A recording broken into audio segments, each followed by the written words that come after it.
Hani radiallahu anha said, once Rasulullah sallallahu alaihi wasallam passed by me.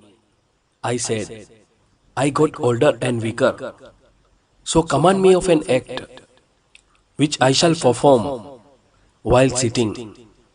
Rasulullah sallallahu alaihi wasallam said, say Subhanallah 100 times. It's equal to freeing 100 slaves among the sons of Ismail alayhi salam, and say Alhamdulillah 100 times.